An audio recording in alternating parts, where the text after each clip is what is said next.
So after all the waiting, all the leaks and all the specs, even after that really early CAD render of what we thought at that time to be the OnePlus 8 Lite, well now we do have the official renders leaked online, giving us our first real look at the entire device, the OnePlus Nord, OnePlus's new mid-range phone in all its glory.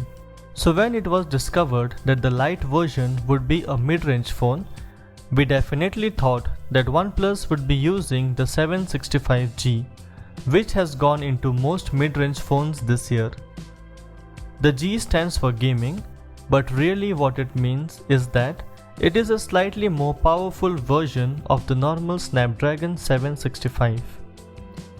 Anyway, on Amazon, OnePlus has already confirmed that they are going to be using the Snapdragon 765G chipset. Now let us get on to the leaked rumors, and these are not based on any leaked CAD information. These are official marketing renders that OnePlus will be using, and they have been leaked. So one thing I noticed is different from the original CAD leaks is that the camera array isn't the same shape. It is not the squared off shape, but it is now a normal quad camera setup which resembles a lot with the camera array of Realme devices.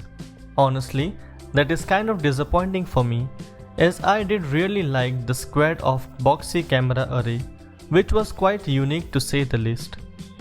But anyway, this confirms that this is going to be very similar to the Realme camera array in terms of design.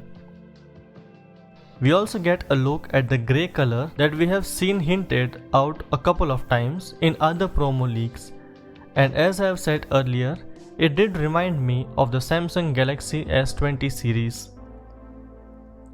Now moving to the bottom, we can see that the SIM card tray is at the bottom with USB Type-C charging and also a single firing speaker as well. So talking about my impressions so far, in comparison to other mid-range devices, the OnePlus Nord does stand out in two things. First is the Oxygen OS, which I just personally quite like, because it feels very light and is also feature-packed. The second thing is the AMOLED 90Hz of refresh rate. There are many other specs which are pretty much comparable to other phones on the market, but that 90Hz of display with Oxygen OS may just be the reason why this phone will be successful. And of course, even more the price tag. If you stuck around till the end, I really hope that you can subscribe as well. Thank you so much for watching, and I will see you tomorrow.